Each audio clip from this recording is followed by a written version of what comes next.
Rankings internacionais de educação, Brasil caindo pelas tabelas, desempenho horroroso. Então nós estamos muito mal, o cenário político é muito ruim. E aí o que as eleições têm? As eleições mostram Lula concorrendo pela reeleição, graças a Deus as pessoas despertando, e eu tô rodando no Nordeste, e eu tô vendo aqui no Nordeste as pessoas despertando pro problema que é o lulismo. Flávio Bolsonaro, que é membro de uma família que é envolvida em escândalos de corrupção, ele próprio é envolvido em escândalos de corrupção, é um homem muito problemático, um péssimo parlamentar, preguiçoso, não sabe votar. Toda vez que vota errado ele fala que não leu, que se esqueceu ou que apertou o botão errado. Como o senhor avalia o atual cenário político do Brasil? É triste, o cenário político do Brasil é o maior escândalo de corrupção da nossa história, que é o escândalo do Banco Master, pegando gente de todos os lados. Descobriram agora que o Caiado, pré-candidato a presidente, inclusive um cara que eu admiro, participou comigo do impeachment da Dilma, agora ele também recebeu o Vorcaro e foi convencido pelo Vorcaro a mudar de certas posições. Falamos do escândalo do INSS, que envolve boa parte da classe política, inclusive a família do atual presidente da República, o Lula. Aí a gente olha os dados e os indicadores do Brasil, o Brasil vai para uma crise que ele vai quebrar nos próximos 2 anos se nada for feito. Segurança pública, o crime organizado tomando todos os estados, especialmente do Nordeste. Rankings internacionais de educação, o Brasil caindo pelas tabelas, desempenho horroroso.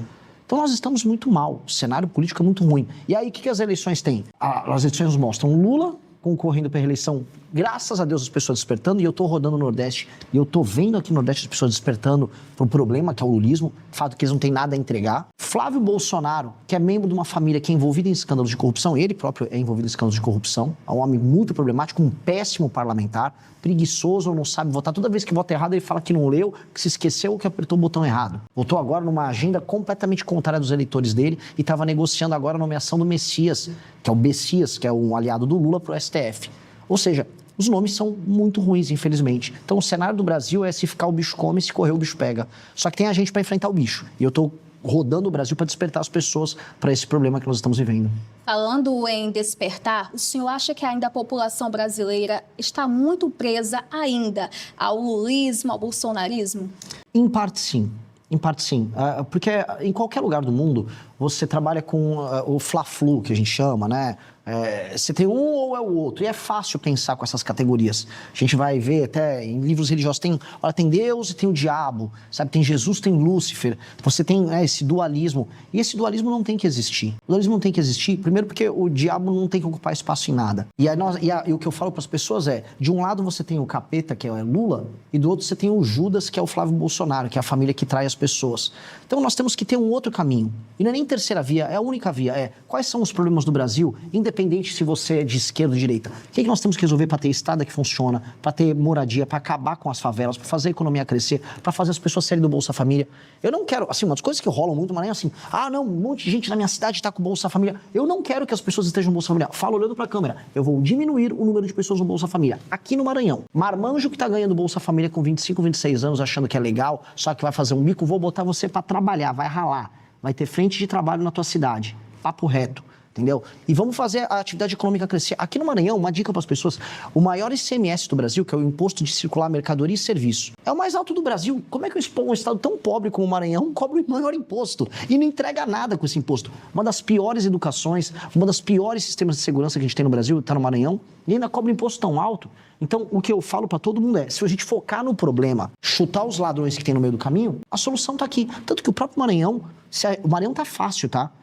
É mais difícil você crescer o Ceará, tem um clima muito mais complicado, a terra é árida, do que aqui. Aqui tem terra boa para tudo quanto é lado, tem energia elétrica, tem rios, tem água abundante, dá para desenvolver com agro, tem um porto muito bom, tem acesso ao Atlântico Norte, aos Estados Unidos, à Europa, ao Canal do Panamá, muito mais fácil. Dá para transformar o Maranhão numa potência. O problema é que tem um trabalho de profissionais. Os políticos daqui são profissionais, a começar o tal do Brandão. Eles são muito profissionais de deixar o Estado uma porcaria. E aí as pessoas não acordam. Eu tô aqui para despertar. Minha missão, o nome do partido nosso é missão, é despertar as pessoas. Se elas me elegerem para presidente da República, eu vou fazer uma revolução, eu vou tornar o Brasil um país sério. Só que se minha candidatura já servir para acordar as pessoas, é algo incrível. Eu fico até mais feliz se a gente despertar as pessoas. Preciso que elas despertem pro problema. Já a gente volta a falar do partido Missão, mas o senhor fala muito em fundir os municípios. Como é que isso funcionaria na prática? É alterar 2 artigos da Constituição e permitir que o governo federal faça um plano que pegue municípios pequenos que não se sustentam. Como é que funciona? Quem está assistindo em casa?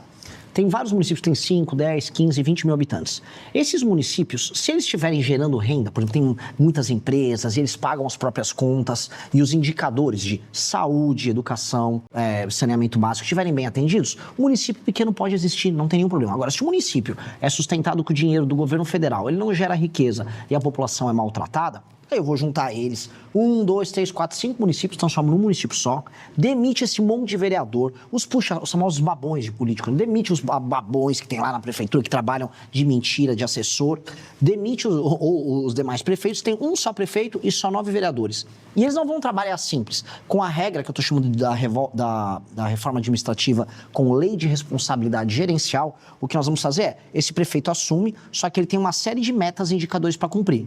Se você tem só 10% de saneamento básico ou de fornecimento de água, vai ter que subir para no mínimo 30 no mandato dele em 4 anos. Se não subiu para 30, se não melhorou os índices de educação, se melhorou a fila nas UBSs, ele fica inelegível, ele não pode concorrer na eleição seguinte. Ah, não, mas e se ele for popular porque ele fez um show do Safadão? Primeiro que eu não vou deixar ele fazer um show do Safadão, não vai poder comprar voto de ninguém. Segundo, se ele for tentar comprar o voto das pessoas, eu vou prender a pessoa que está vendendo voto e vou prender o político que estiver comprando voto. E terceiro, que ele vai estar inelegível.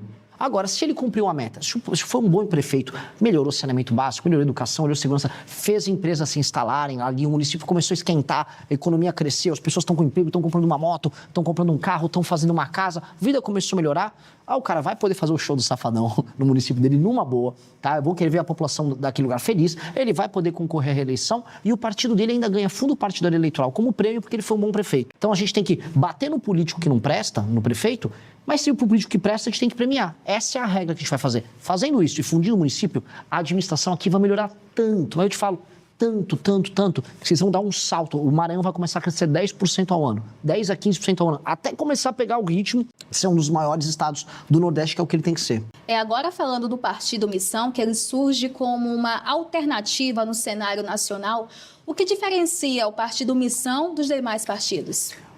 Começar pelo nome, né? Todo mundo que acompanha partido político no Brasil vê que é uma sopa de letrinha. PSB, Partido Socialista Brasileiro, PMDB, Partido da Mobilização Democrática. Ninguém sabe o que significa isso aí. Missão significa o seguinte, o que significa quando você está numa missão? Você tem uma ideia, um plano, e você tem um período de tempo para implementar. Isso se torna uma missão. A missão, como o nome do partido, significa que nós somos um grupo de pessoas que tem um senso de urgência. O que é urgência? Eu preciso, enquanto eu estiver vivo, nos próximos 30 anos, fazer o Brasil virar um dos 5 maiores países do mundo. Essa é a nossa missão.